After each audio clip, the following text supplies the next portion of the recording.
নমস্কাৰ। আজি ভিডিঅ'টো সন্ধিয়াৰ পৰা আৰম্ভ কৰিছোঁ। মানে এইটো যোৱাকালিৰে ভিডিঅ' আছিলে। বজাৰ কৰিবলৈ যাবলৈ ওলাইছোঁ। পিছে আপোনালোকে ভাবিছে নেকি বিহুৰ বজাৰ বুলি? নহয়, ঘৰুৱা বজাৰহে। এনেই সদায় দেউতাই কৰে, কিন্তু আজি দেউতাৰ গাটো অসুস্থ, তেওঁ ডক্টৰ তালৈ গৈছে। সেইবাবে আমি ওলাইছোঁ বজাৰ কৰিবলৈ। দুই এটা বস্তু বজাৰ লৈ আহোঁগৈ। ইফালে মোৰ ওলাই ৰেডি হৈ গ'ল আৰু এয়া ল'ৰাক উলিয়াবলৈ লৈছোঁ। সি আৰু ইফালে সিফালে কথা সোধোতে তাক উলিয়াওঁতেই মোৰ দেৰি হৈ যায়। এয়া আমি দুইটা ওলালোঁ বজাৰলৈ বুলি। এয়া হাতত মোনা লৈ আজি বজাৰ কৰিবলৈ যাবলৈ ওলাইছোঁ। এইটো আমাৰ ৰাস্তাটো দেখিছেনে? নতুনকৈ বনাই দিছে দেই। দুইফালে পথাৰ, যেতিয়া ধান ৰয় বহুত ভাল লাগে।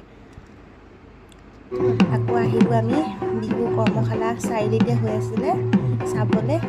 ইমান ধুনীয়াকৈ নাচি আছে সৰু সৰু ল'ৰা ছোৱালীবিলাকে, ভাল লাগিছে।